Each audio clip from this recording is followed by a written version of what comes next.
I have a question that I think is fair to ask at this point, and it's why is the Georgia-Florida State line why is Georgia only favored by 17 points over Florida State is my question. So to give some context, when it was announced that Georgia and Florida State would be facing off in the Orange Bowl on December 30th at 4 p.m., right? It's not going to be a night kick. 14 and a half point favorite is what Georgia opened up as. And all that's happened since is opt-outs for Florida State. And Georgia is losing 2 starters to the transfer portal, so they will not be around for this Georgia game, for this game. But Florida State's losing a lot of their production and their most talented defensive player to the NFL, to opting out of the Orange Bowl. And so my question is, why has the line only gone up by 2.5, 3 points-ish since all this has been happening? Why is Georgia only favored by 17 points? Because now now we're talking about Florida State's third-string quarterback playing in this game against Georgia. Georgia's going to have the starting quarterback. It looks like Georgia's going to have most of their starters. Who's not going to be out there? Jamon Dumas-Johnson, who was already not out there for the last few games of the season, and there wasn't much of a drop-off there, if any. Marvin Jones Jr., an outside linebacker, a big-time guy who it still puzzles me as to why he is transferring for Georgia. He will not be out there. Will Brock Bowers play a legitimate role in this Orange Bowl? How many of the starters are going to play a legitimate role, maybe are going to play, but aren't going to play significant snaps? They just want to make an appearance. I don't imagine Kirby Smart would allow too much of that. They're not going to want too much of that, because at the end of the day, if you're not there for real, Kirby Smart and company, they just don't want you to be around there that much, because it's a little bit of a distraction. Kirby's not just going to bring all these guys and it's going to be this hoorah thing on the sideline.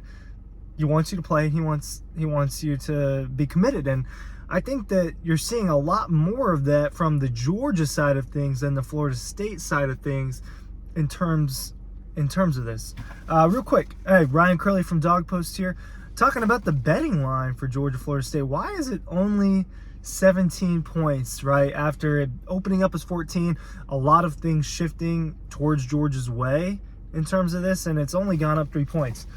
Make sure you're checking out the Red Zone if you want all of your Georgia gear, Athens gear. You can get it at the Red Zone. It's downtown. It's on Clayton Street in downtown Athens, as you can see that right there if you pause it, and there's a website, there's a phone number. Make sure you're checking out the Red Zone. They've been a great partner for us, and the newsletter, I'm linking that down below as well. 5-star Georgia fans are signed up for the newsletter that's delivered in their inbox, their email inbox every single day. Thank you for letting me get through that. Speechless. This Orange Bowl game, we got to go down there. We're going to cover this thing for you. I'll be down there for a few days. Not quite right. It's already after Christmas. If it was a playoff game, I would have been flying out to whichever site that was on the 26th, which is today, the day I'm recording this.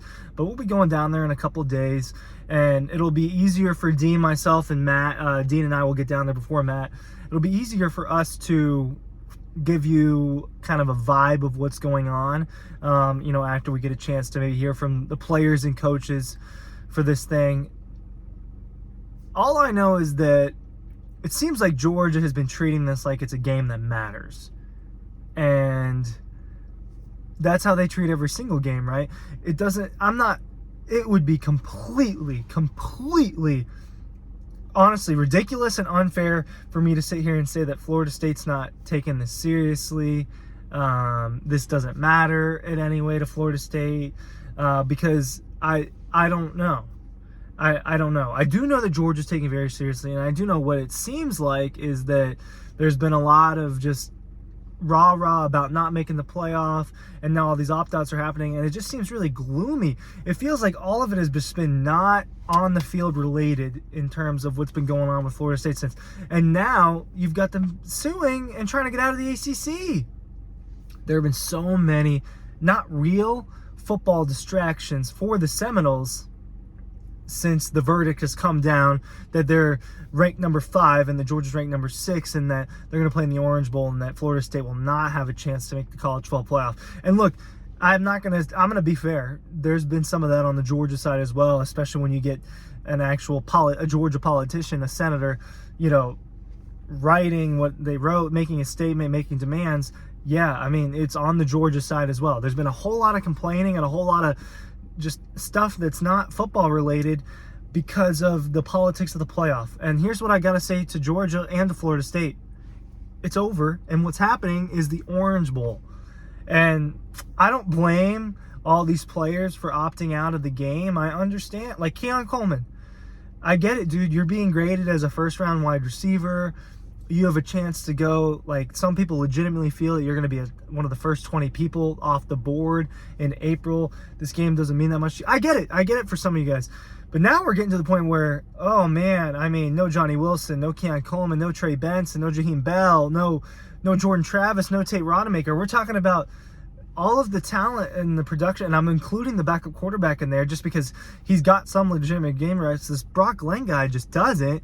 And now he's going to have to play a Georgia defense that is probably a little bit pissed off and has a lot of young guys that are getting opportunities to showcase, hey, here's why.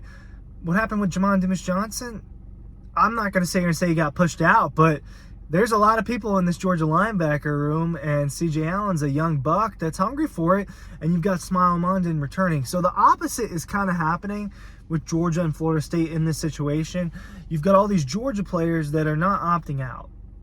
And there's going to be plenty of Georgia players that get drafted, at least a little handful when you talk about Brock Bowers and possibly, I don't know who's going to the draft. We don't. That's kind of the other mystery here with Georgia, and I'm sure Kirby Smart has loved how secretive it's been. But that's the other thing with Georgia. We don't know if some people are not going to, if some people are going to return Georgia or not, right? We see Ladd McConkey. He's on the list. The media got emailed a list of players that are going to be available to interview this week, and Ladd McConkey was one of them. Well, that tells us that Ladd McConkey's going to play because Kirby Smart would not just shell out Ladd McConkey to be interviewed. He just wouldn't be on the trip at all. If it was just yeah, Ladd's opting out, he's not playing. I just don't think he would be on this trip. And so it looks like he's going to probably play. And will Bowers play? That's a bigger question mark. Can Georgia beat Florida State without Brock Bowers? Yes. And my point here is this is not going to be a pretty ball game. I just really don't think it's going to be. I think Georgia's going to go down there. They're going to cover the spread, whatever it ends up being finalized as. I think it's 17 right now. We'll probably see it jump closer to 20 before the kick on Thursday. I think Georgia's going to win by 30. I mean, I don't think this is going to be a close game. Will it be a 65-7 TCU type of game in the national championship last year? I don't know. That's pretty lofty. But this Florida State team is without its talent. And Georgia's going to have its talent. It's going to have its talent. And they're acting like they're hungry for this thing. It seems like Kendall Milton's going to play. It seems like Ladd McConkey's going to play. It seems like these linemen are going to play. Carson Beck's definitely going to play. Because guess what? Carson Beck is also trying out for the NFL, guys, at the end of the day. He said the NFL can wait a year. Well, this is another piece of game tape for him. He's a quarterback, and the reps matter for him. So it just feels like these two teams are in completely different places heading into this game, and yet they're number 5 and 6 in the country just outside the playoff. It's bizarre. It's sad. Some of college football and just the way things go make me upset and sad because I don't want to see games like this just lose its meaning. Man, it's depressing to go into an Orange Bowl like this. It is. It is. It's amazing also. You want to hear another sad part of it? It is amazing how little I've thought about this game. And this is my job, is to report on this game, to give you the details, to do all that. It's amazing how little I've thought about this game compared to some other games.